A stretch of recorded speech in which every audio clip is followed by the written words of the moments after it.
The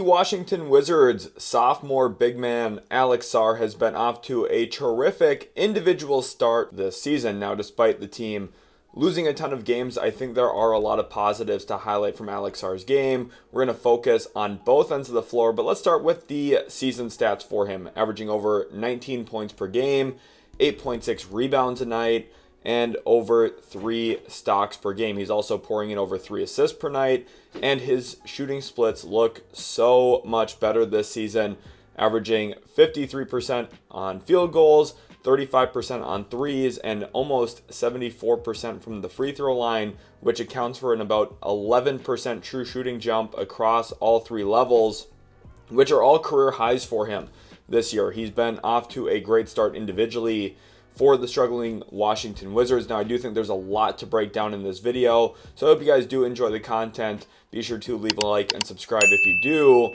because in today's video, we're going to talk about Sarr on both ends of the floor, some of the things that are working on both ends, some of the things that aren't working on both ends of the court, and what do I make of not only his play, but also the entire makeup of this Washington Wizards organization, the structural issues that they have as well. And I do think the best place to start is on the defensive end of the floor. We're going to get very granular, very specific with examples in this video. And I think the best place to start here is with this data I found on Twitter from Hoopology. So shout out to Hoopology over on X. Really great graph. And this perfectly came out with when I wanted to make this video, because it perfectly encapsulates everything that Brian Keefe is doing wrong for this Washington Wizards team, and why at some point in time in the future, he can't be the head coach of this team when they want to win. Now, for right now, it's fine. They're not focused on winning. It's a tank job. I get it.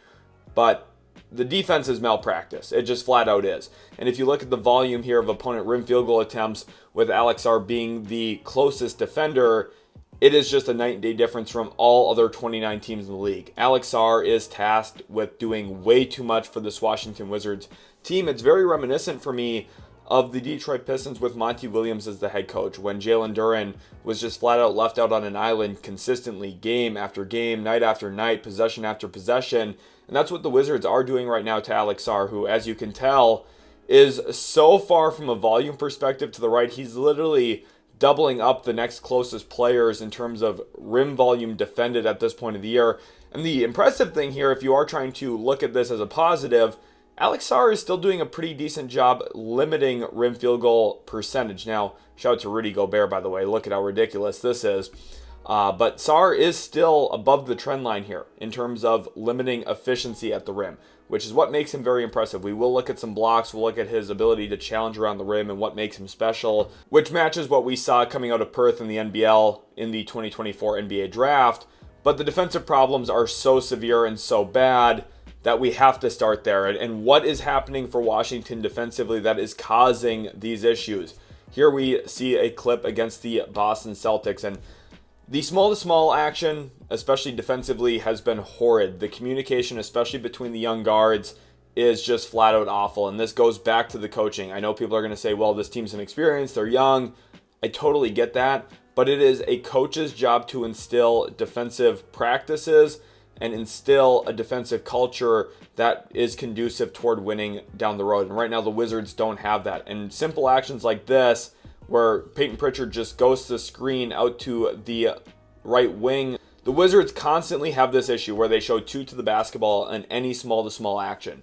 And the result of it, as Derek White makes the super easy pass over the top because he now has 2 on the ball and no one is defending Peyton Pritchard, we are again asking Alex Sarr to not only defend but play savior for this Washington Wizards defense. And even though Alex Sarr is going to be a very good defender in the NBA for a long time, he cannot be a savior to an NBA defense. That's just too much to ask. And even a closeout here, Peyton Pritchard gets inside the arc, and Keyshawn George, who has no idea where he's supposed to be, just leaves Nemanja Keita wide open at the rim. And listen, Keyshawn George is going to be a solid player too, so Wizards fans, don't get mad at me. You guys know I've been a believer in the process that you guys are going through right now. But you can ask Alex Sarr to guard 2 guys at once all of the time, and that is what happens in a lot of these clips. Any small-to-small action, which you're going to see here again, a small-to-small screen with Max Christie coming up. Trey Johnson is defending, I say that loosely because he's really not, should be defending Max Christie, and he can be up here to either hedge or switch this. I don't know if he's communicating at all to Keyshawn George, because Keyshawn George gets hit and bumped off here by Christie. And it's another one of those horns flare looks where now Gafford is setting this pin screen on Christie, and because of Keyshawn George's lack of positioning early in the possession, he is now out of position at the end of the possession, which again, as you can tell, the trend here, Max Christie's going to catch this ball, and Alex Sarr is asked to defend 2 players because Keyshawn George and Trey Johnson defended this wrong initially, which puts Alex Sarr out on an island again, just like we talked about with Jalen Duren a couple years ago under Monty Williams, and Daniel Gafford rolls all the way to the rim. Another small-to-small screen, this time Jalen Brown setting the screen for Anthony Simons with another flare screen on the backside of it. Champagnie and Coulibaly here have a bit of a mix-up.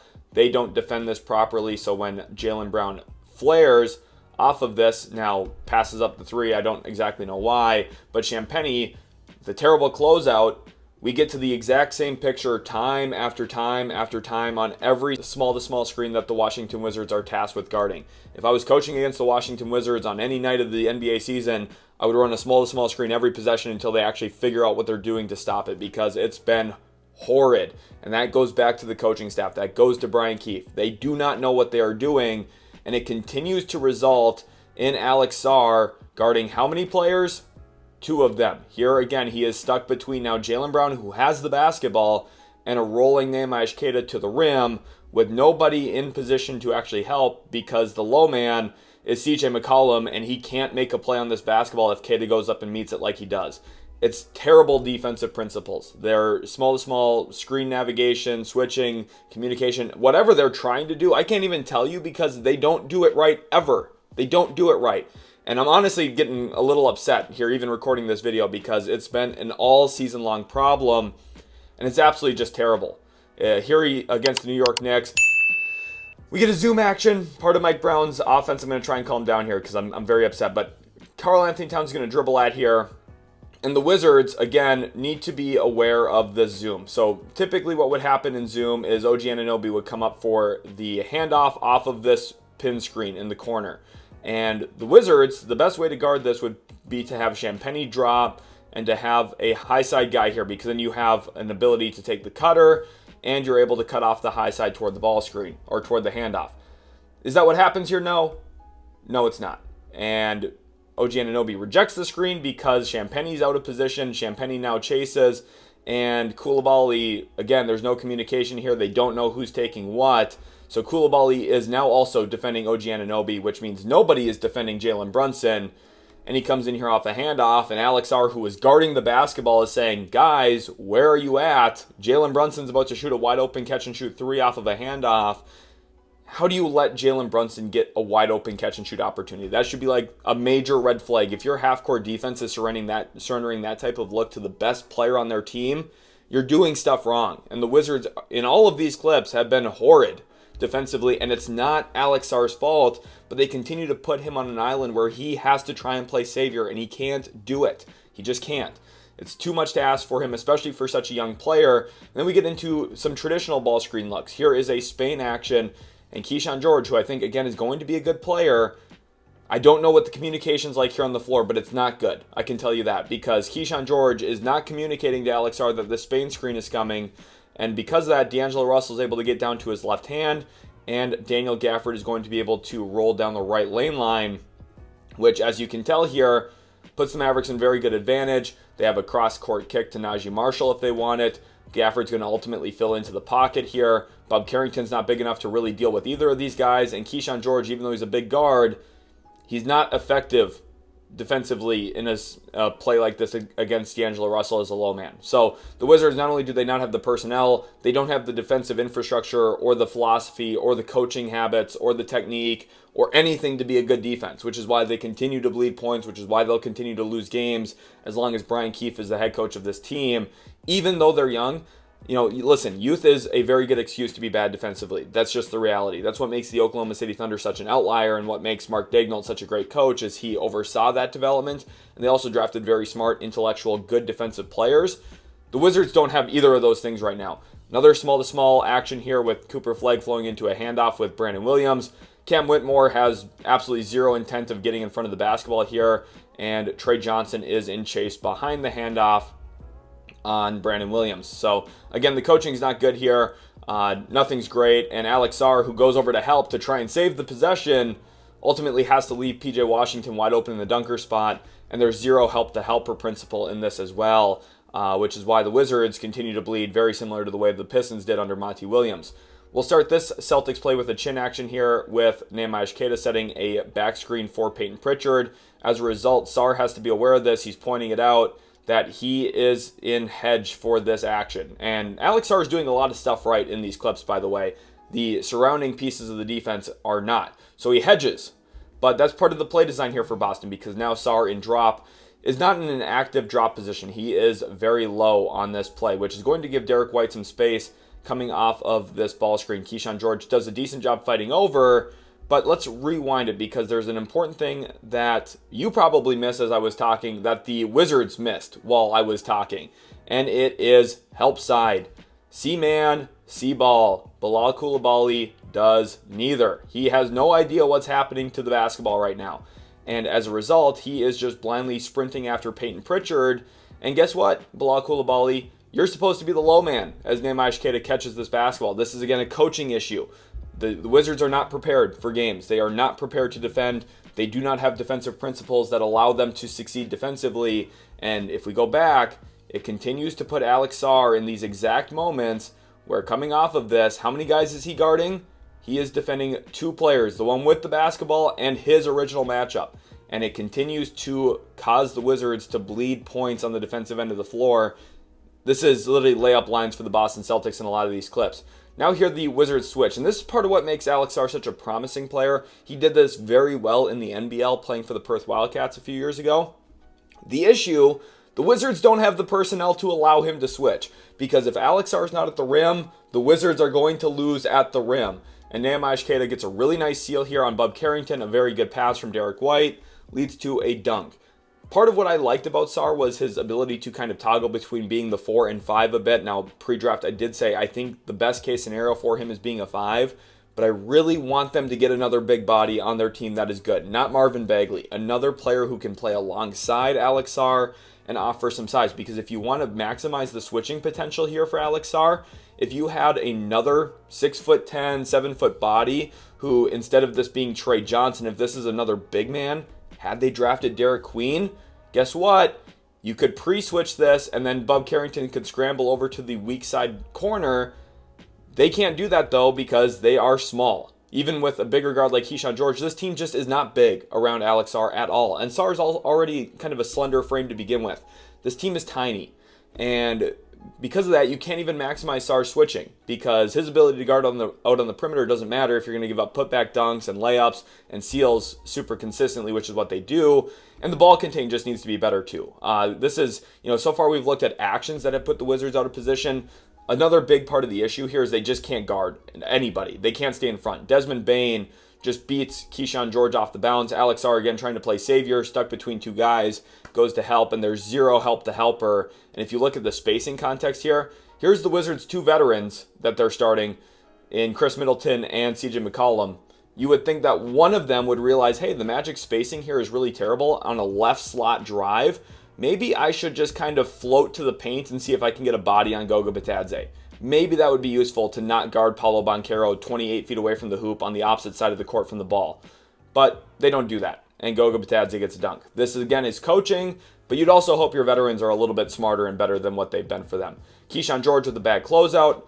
Can't contain the basketball. Franz Wagner gets 2 feet to the paint. Alex Sarr does force the miss with the contest, but again, they're small around Alex Sarr. And with Alex Sarr not at the rim, Wendell Carter Jr. is at the rim, and the Magic win that possession again. Now we're looking at Sarr in the pick and roll here. Adem Bona comes up to set a flat ball screen, but then the ball quickly swings over to Tyrese Maxey, or to, Quentin Grimes, and Sarr gets a block here. And Chris Middleton, if you notice, if this is kind of an inverse of the last one, and part of the reason it's inverted is because Kelly Oubre is sitting in the corner, so Middleton's naturally down in low man positioning to begin with, but he actually does a good job boxing out. Now, he doesn't actually secure the rebound somehow in this clip, which is crazy, but Alex Sarr has the ability to challenge shots at the rim and impact them. He is very special defensively with his actual rim protection skills. The Wizards just don't have the infrastructure to help him do those things.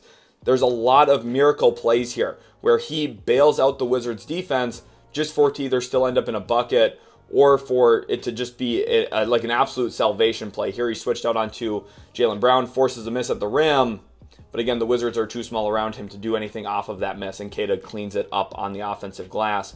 Here he is against a handoff. Really great timing and the ability to block that shot and chase. One thing I will say, this is great defense from the Wizards. Look at how many bodies are shown to the driver here. Now, probably too many, to be honest with you, as Garland's wide open, Mobley's open at the top of the key. But I would much rather have this than what we've seen in the other clips. And the reason I'd much rather have this, the guy who scores is the guy with the basketball, and I'd much rather at least force the player with the ball to make a pass for the other team to have a good scoring opportunity instead of just flat out surrendering one immediately in the possession, which is what we've seen in a lot of the other clips up to this point. So Alex Sarr here, I think this is another great example of his versatility. Some of the stuff we saw for Perth as he was a draft prospect has translated to the NBA. He's able to contain Garland out in space, flip his hips, meet him at the glass. Again, the Wizards don't secure the rebound, not once, not twice, but they're still able to get a stop because of an open miss afterward. Sarr does some really special stuff defensively. Here he's defending against a Ram Spain action, and he gets out and blocks a three-pointer that Cade Cunningham takes. And notice what he's navigating through here. Duncan sets this first screen on him, and then he's setting also a back screen, which would, in theory, open up Jalen Duren on the roll after this flat ball screen. But Sarr does a really great job recognizing what's happening and making a play on the basketball. Again, the Wizards don't secure the board off of that tip, but it's a really great defensive play from Alex Sarr individually. Again, that kind of saves the possession for Washington. There's a lot of saving for Washington right now. This one, I think, is one of the most impressive ones, and it really reminds me of that time at Perth that really had me excited pre-draft for him as a prospect. Here, Brandon Williams has him beat. His right foot is in front of Alex Sarr's left foot, and for most big men, this is basically a done deal. This is case closed. Hey, you beat me. I can't flip my hips this quick and meet you at the rim. Not for Alex Sarr. Very impressive block there, using his weak hand to get that block. So, listen, the defensive problems are really bad for the team. Brian Keefe is doing a terrible job coaching this team defensively. But Alex Sarr has exhibited a lot of special moments and the ability to impact plays at a really great level when things are kind of going right. So when they get the right coach and better defensive personnel in totality there, Alex Sarr is going to take a huge leap forward defensively. This is a guy who I do think will be capable of flirting with all defensive team selections. And right now at this point in time, I know that's going to sound crazy. He has not been a part of any good defense in the NBA yet. I think he will be when they have the right infrastructure in place. Let's get to the offensive end of the floor, though. This is what a lot of people are going to look forward to. And I do want to talk about Alex Sarr as a stretch big man. He's shooting the ball very well from three this season, over 35% on three-point attempts. And there's a few things that are happening in these opportunities, these catch-and-shoot examples, specifically where he's been very effective. Some of it is just out of pick-and-pop play. Here he's working with Chris Middleton. Şengün gets caught and drop. Sarr's able to knock it down. This play right here, I think, is the epitome of who Washington wants to be on the offensive end moving forward. Bub Carrington has the basketball. They're going to an empty side horns action with Bub Carrington trying to get downhill. He's a very adept pull-up shooter, was at Pitt. We'll see how his NBA career kind of trends and develops moving forward. He's going to need still more time and more work to be put into his game. But off of this, you have Corey Kispert, who's going to fade to the wing, and then Alex Sarr, who's going to flare out to the top. And off of this horns action, first of all, Bub Carrington does a really great job getting downhill and then being patient, keeping his dribble alive. And what you get out of this is a dangerous shooter here on the strong side wing that Quentin Grimes has to worry about. And Bub Carrington sees Alex Sarr at the top of the key calling for the basketball. And as this pass is fired, a really great velocity on that pass, Adem Bona is so far away because he had to contain Bub Carrington that this becomes a very long closeout. So instead of closing out there, he is going to try and close out to the wing and scramble as the Sixers and Justin Edwards here shows to the basketball. This is solid defensive rotations, but the distance, the ability to space the floor off of looks like this with your center is what opens up good offense, and a very timely swing pass from Alex Sarr leads to an open three-pointer that CJ McCollum makes. This is who the Wizards want to be, and this is the value of having a stretch big man, is being able to create long closeouts, force scramble, force rotation, and then get good shots off of it. Again, Sarr's averaging a career-high 3.1 assists this season. Been very effective. Here's another great example, right? We get a late transition drive here, and the ball swings. You get a swing series, and Alex Sarr pays off an open catch-and-shoot three off of that left wing. This is who Washington wants to be. CJ McCollum comes off an Iverson, doesn't get it here, and instead the Wizards flow into pistol action, which turns into a pick-and-pop opportunity for Alex Sarr, where he's going to pay that off against Steven Adams. Now here he is in a baseline out-of-bounds set. Nehemiah Queta just not respecting him enough. You're seeing the value of a stretch big man. It's taking, shooting open threes, playing off the top of the key, initiating action, screening and popping. But there's also a huge element to being a good stretch big man that isn't just catching and shooting three-pointers. And that is what you're going to see right here in this example, where he catches against Adem Bonin. We talked about closeouts. We talked about trying to close space. At this point, Alex Sarr's made a couple of threes. He's made a couple of nice plays in this game against the 76ers. And now Adem Bonin has to respect him off the top of the key. And being a stretch big, again, is more than just shooting threes. It's being able to play off the perimeter as a dribble, pass, shoot player. And that's what Alex Sarr exhibits here with a nice drive and then getting to 2 feet balance. And that's going to be a big discussion point that we have here in the next couple clips.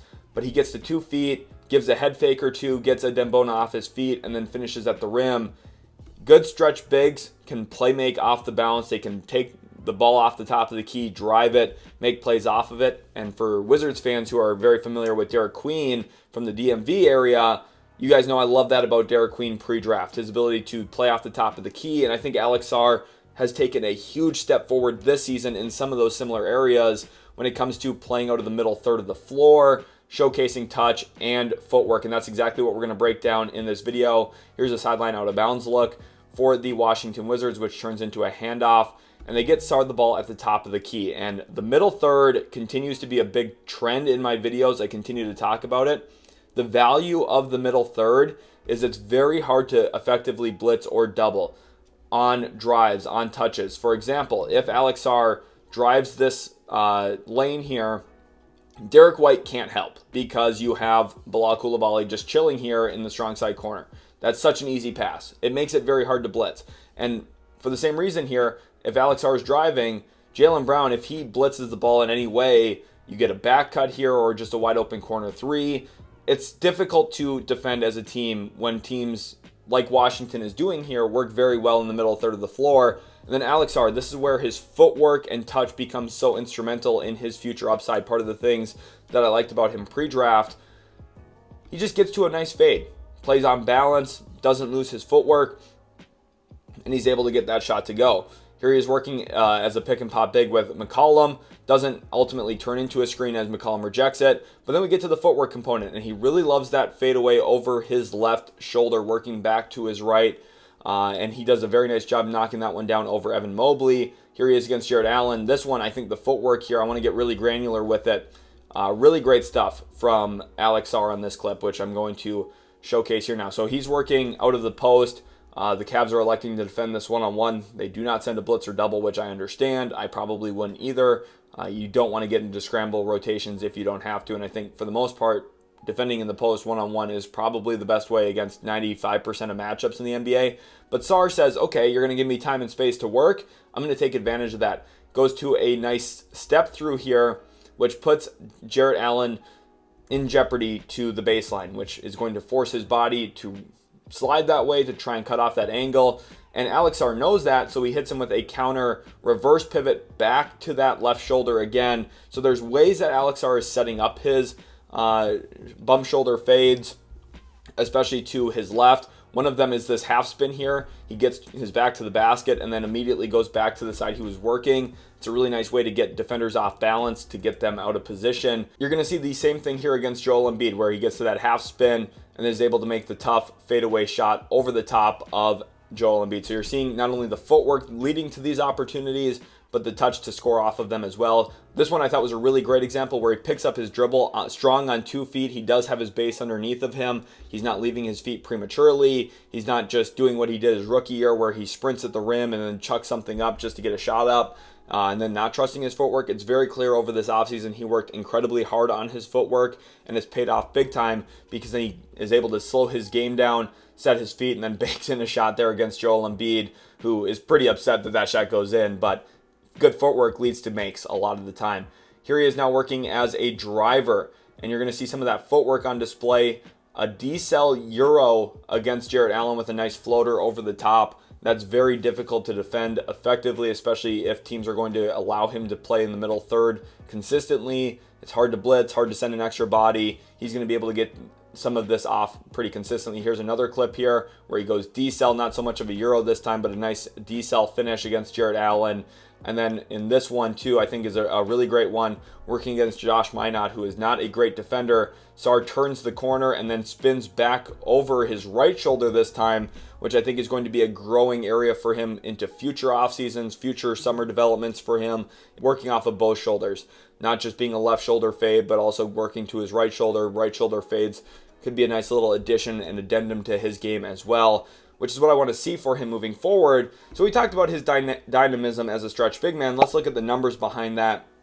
He's shooting almost 38% from 3 on catch and shoot opportunities this year, and he's shooting over 63% on paint touches. So when he does get to the paint and shoot the basketball, he's actually been super efficient on over 7 paint touch attempts per game. So he's been very valuable for Washington this year, not only as a stretch big man, but someone who off of the stretch opportunities can drive the basketball, work the middle third of the floor, and then exhibit it and showcase some of that touch, some of that footwork that we just got done talking about. And then we'll talk about some of the traditional big man stuff that he can do as well. Now, he's still growing in this area. There's still a lot of work to be done. He's just at 1.12 points per possession as a roll man. Part of that is the Wizards guard play. Part of that is also he just needs to continue filling out his body, figuring out when to slip, when to roll, when to long roll. That stuff will all come with time. Now, I do think, listen, I ragged on Brian Keefe earlier in the video. There is some very good offensive stuff that the Wizards do to help their young players get into advantage. Here you're seeing an empty side ball screen. There is no one in this quadrant of the half court, and the intention behind that is to get Alex Sarr into space on the roll here. So as Andre Drummond is now caught between two because of the screen from Sarr, Edgecombe's trying to get back in front, but Drummond has to show his body at least a little bit to Bub Carrington. This action here creates a nice little lob pass up in the air for Alex Sarr to finish. So some of the half court design is very good.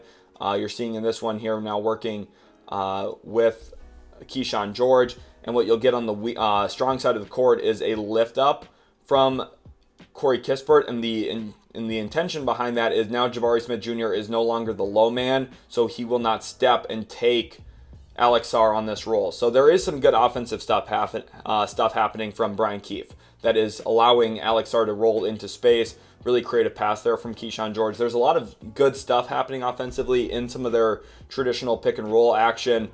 Another lift up on the weak side of the court this time, which puts Amen Thompson in a spot where he's not just the inherent help man here.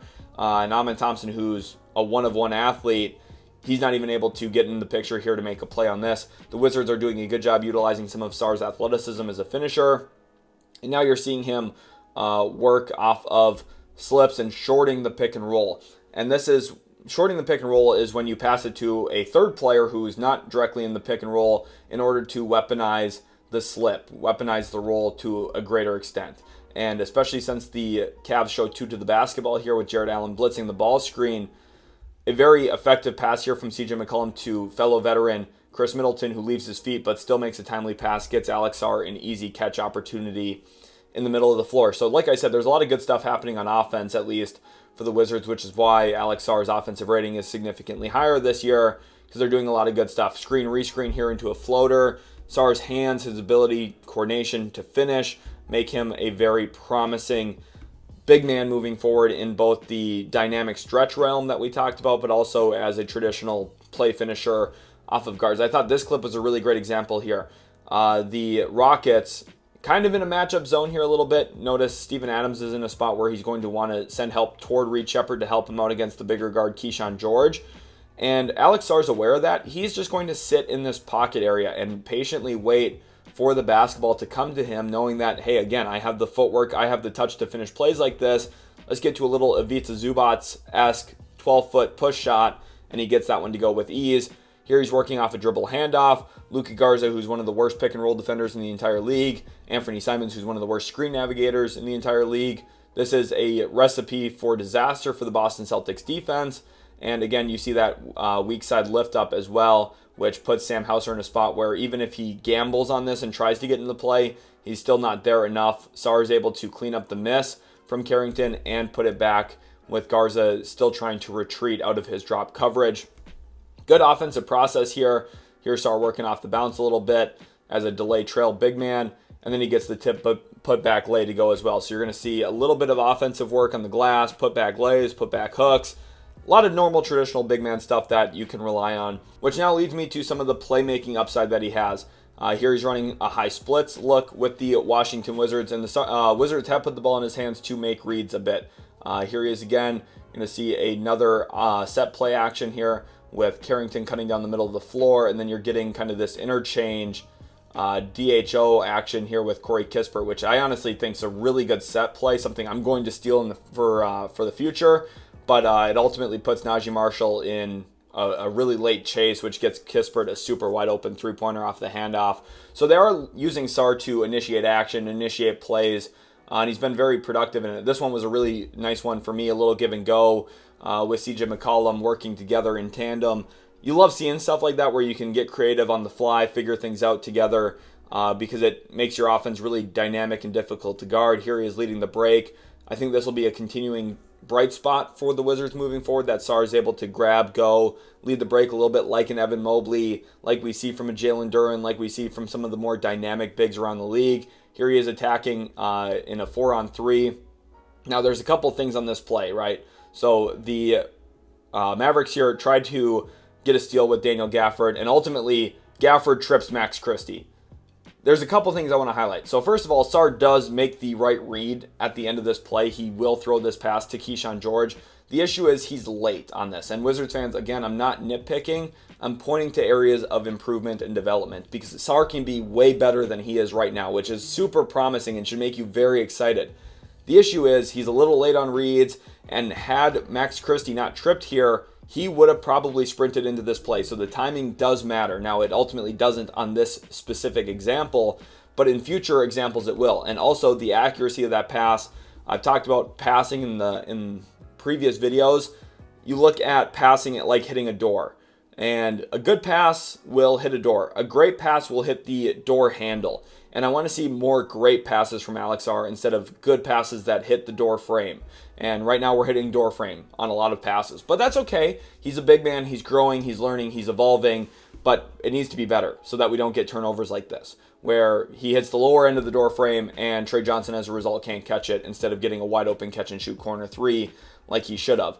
Also, just have to be a little bit stronger with the basketball, playing into contact, playing into traffic and physicality so that we don't give Cooper Flagg and the Mavericks some easy transition offense by turning the ball over. But that stuff's all going to come with time. He's going to get stronger. He's going to get better defense, better with the ball in his hands. He's going to get stronger and just be more comfortable. So I'm not overly worried. I do think the defense was the most important thing to focus on in this video. So hopefully I answered some of your concerns about Washington and Sarr maybe defensively. And then offensively, there's a lot to build on. He's looked so much better this year. His footwork, I think, is the big reason why. And going into future years, there's a lot to build on. I'm very excited about Alex Sarr. Still very happy that I finished with him number 1 on my big board in my 2024 draft class evaluation. So super excited for the Wizards moving forward. We'll see where the 2026 draft takes them. But thank you all so much for watching. Hope you did enjoy, and we'll catch you in the very next Utility Sports video.